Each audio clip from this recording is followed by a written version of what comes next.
What does a home run king, a Gothic poet, and a cold stout have in common? Here are the 3 reasons we're leaving New Jersey and headed to Baltimore. That's right, we're the Pauls, and we are headed to Charm City. So we're not going to focus so much on the Baltimore Inner Harbor. We're going to delve deeper into the history of the city.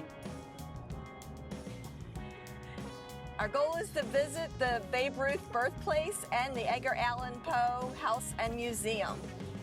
And then tonight we're going to cap off the evening with a tour and dinner at the Guinness Open Gate Brewery, which is only one of 2 breweries that Guinness has in the United States.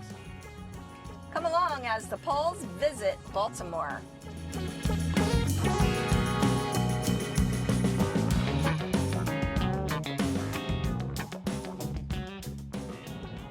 We made it to our first location, the Babe Ruth birthplace and museum in Baltimore. It's hard to believe one of the greatest baseball players of all time grew up in this tiny little row home.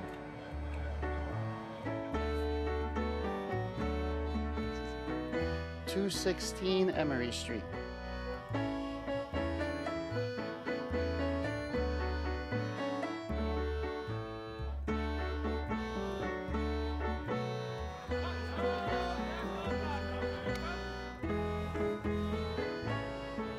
Played for St. Mary's Industrial School, and he played catcher.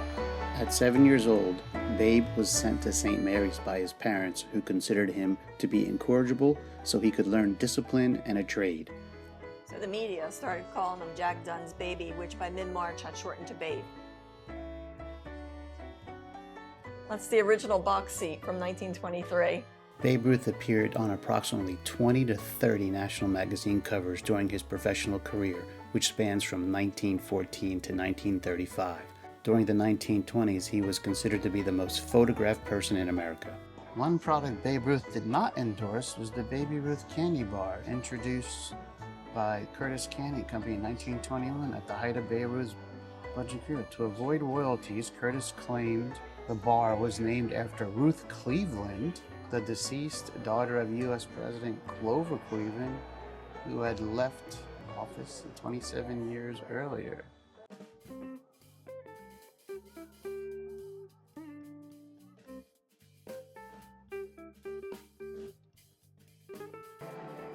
Behind me is Babe Ruth and Lou Gehrig in his rookie season. So the Sultan of SWAT and the Iron Horse in the same picture, they became one of New York's 1-2 punch when it came to hitting home runs. So this is the, I guess, a bunch of baseballs for people who hit more than 500 home runs or 500 home runs or more. So obviously Babe Ruth with his 714 home runs is on there, but closer to home for us near Philadelphia is Mike Schmidt is on that list as well with 548 home runs.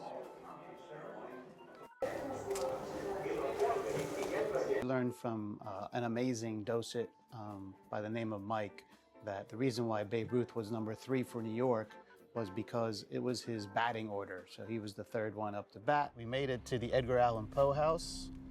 He lived here in the 1830s, long before he became a literary legend. Let's step inside and see if we can find any telltale hearts.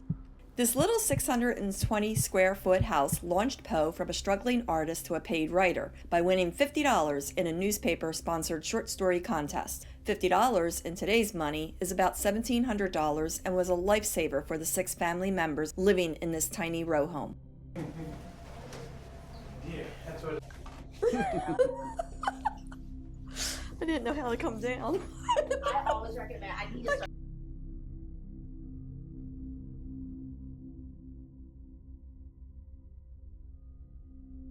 So this is one of Edgar Allan Poe's places where he slept.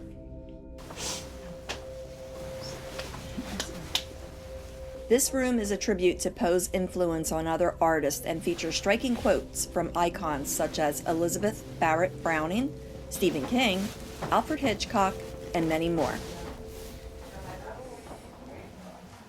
All right, time for some lunch. We're at Mystic Brewing Kitchen and Lager House.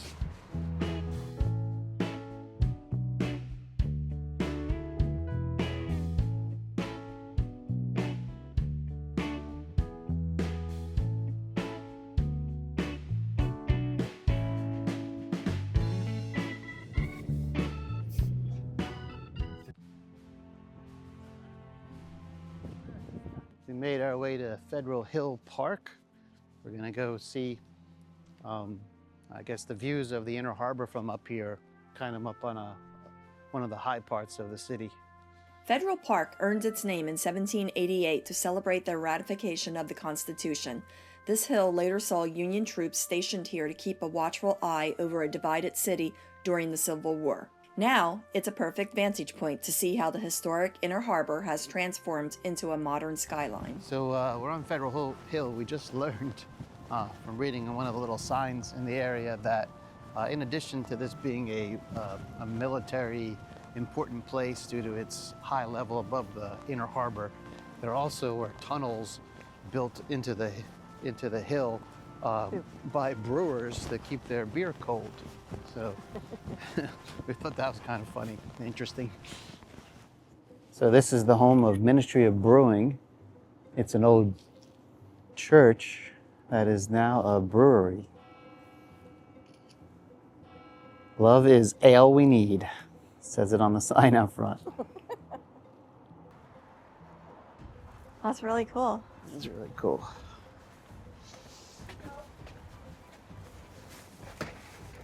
Okay. Water. Oh, here he is, right here.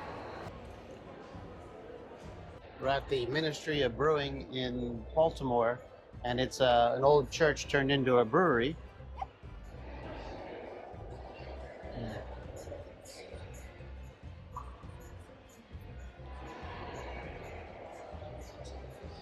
It's a very pretty church.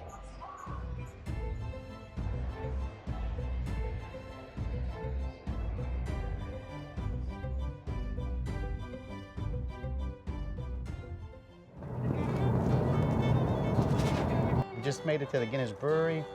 This site used to be the Calvert Distillery, which was the first legal distillery to open up after Prohibition. Alice is going to tell you, what are we going to do here tonight? We're going to get a tour, and then we're going to have dinner at the tap room. All right, let's go check it out. This Guinness Open Gate Brewery here in Baltimore is the first Guinness brewery on U.S. soil in over 60 years. We learned this brewery is an innovation hub where small batch and experimental recipes are made. You won't find these beers anywhere else in the world, but don't worry, they still have their iconic draft stout shipped over from Dublin. During our visit, there were over 20 unique Guinness beers on their tap list.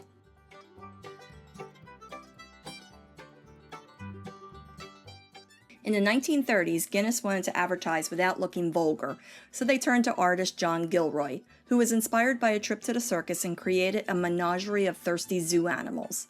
Guinness advertising has become a global icon of humor and charm, with their toucans balancing a pint on their beaks, sea lions balancing pints on their noses, along with their trademark hero harp.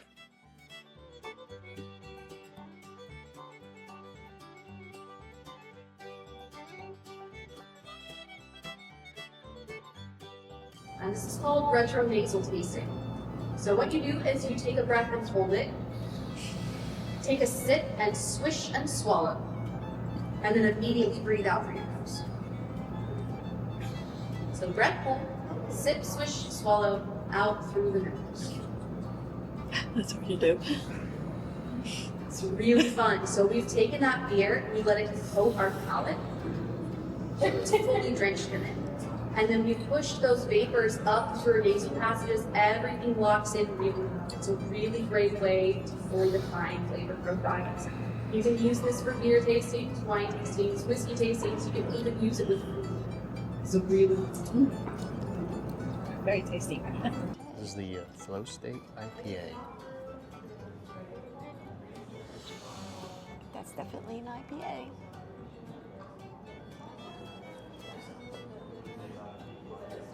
Ooh.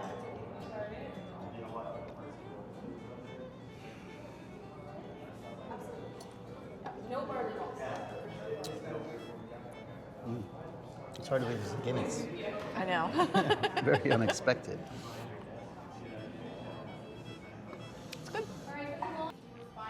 Southern Terroir. Moving over from the old system of serving the beer, they grab that wooden cask going down the bar to steal and Saison. It's supposed to be red.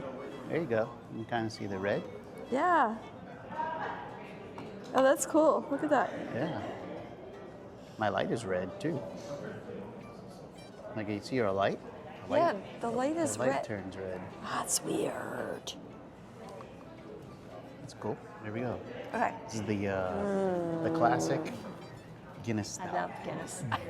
All right, guys. Really quickly. Oh, I can smell it. I have been given back-to-back tours tonight. Oh, that's good. And I have to head upstairs in just a moment. I'm gonna go. So we just finished up the official tasting, but we're still hanging out here. Still tasting. Still tasting.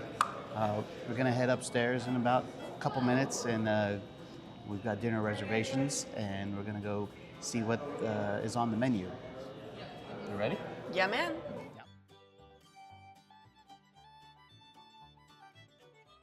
We're at the Guinness Open Gate Brewery, tap room, eating dinner.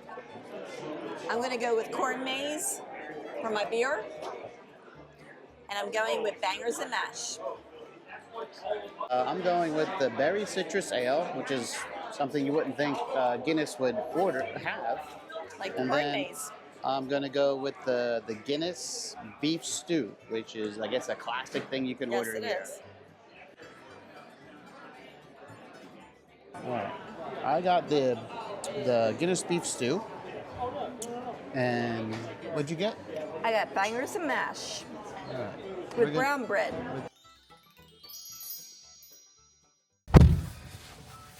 Okay, let's get going. All right, let's go. It's the second day we're in Baltimore, and we are headed to Miss Shirley's. Supposed to be a good breakfast place. And then we're gonna make our way probably a little bit to the Inner Harbor area where there's a museum we want to go to. All right, we'll take you along with us.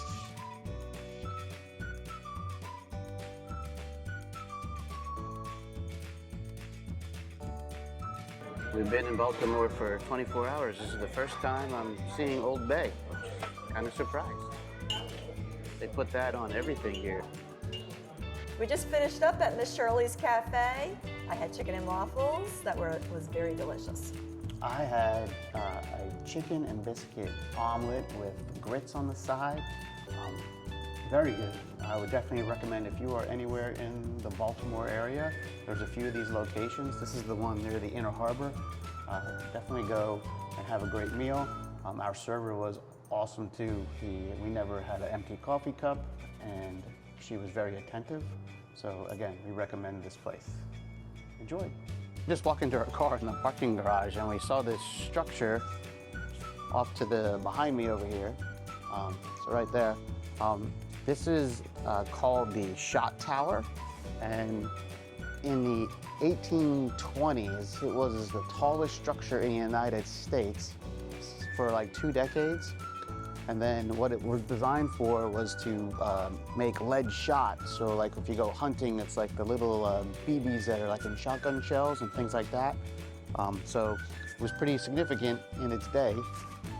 Now it's just a museum that I think you can check out if you've got time and you have a love of history.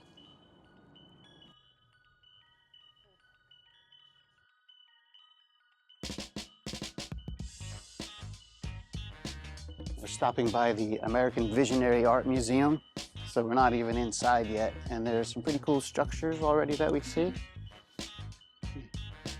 You have a bird's nest up here.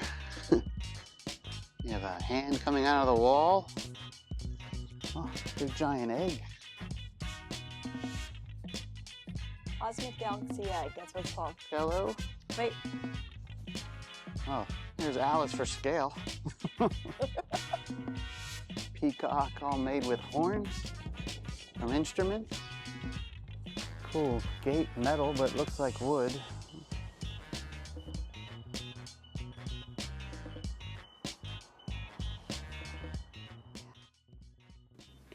Once we entered the museum, we were greeted by this quote from Albert Einstein: "Imagination is more important than knowledge. Knowledge is limited. Imagination encircles the world."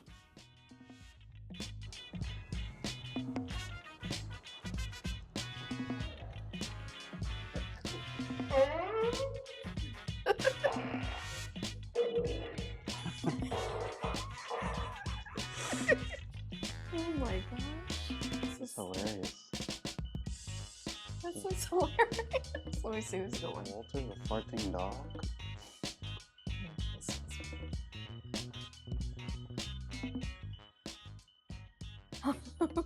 Fart proudly.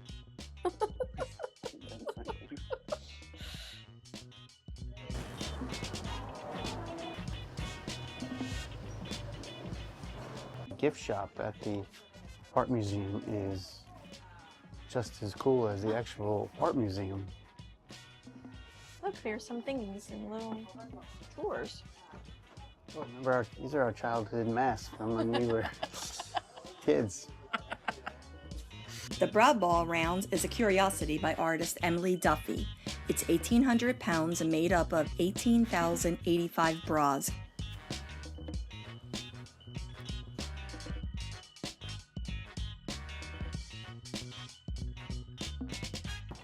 This is called the Peace Totem. You got Jimi Hendrix, Janis Joplin, John Lennon, and Jim Morrison at the top. And then this giant pink poodle behind me was part of the kinetic sculpture, right?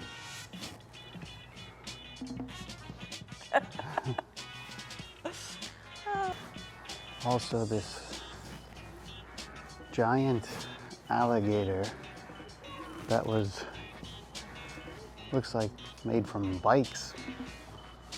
1, 2, 3, 4, 5, 6, like 7 bikes.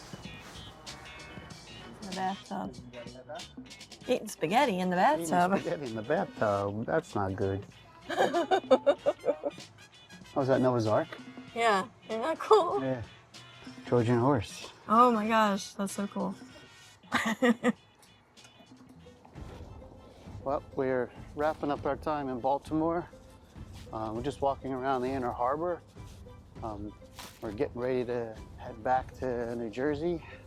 Well, what are your thoughts on our trip to Baltimore? I enjoyed our trip to Baltimore. It was fun. There's lots of things to do here, and we'll have to come again. Yeah, so we hope you showed you some things that are not just Inner Harbor related, like, you know, Babe Ruth Place and Edgar Allan Edgar Allan Museum. Poe Museum and the art museum that we just went to. All right, well, And the Guinness. yeah, hopefully inspired you to do some traveling. We'll see you on our next video.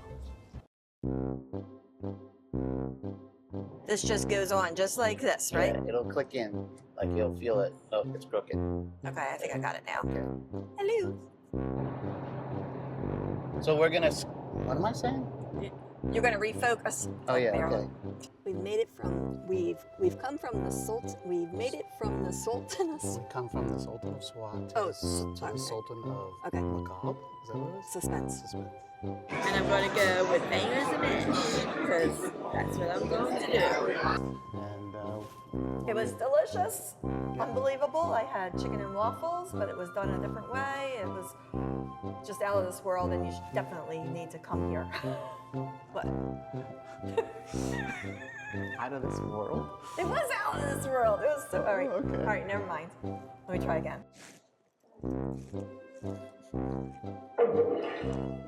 Oh.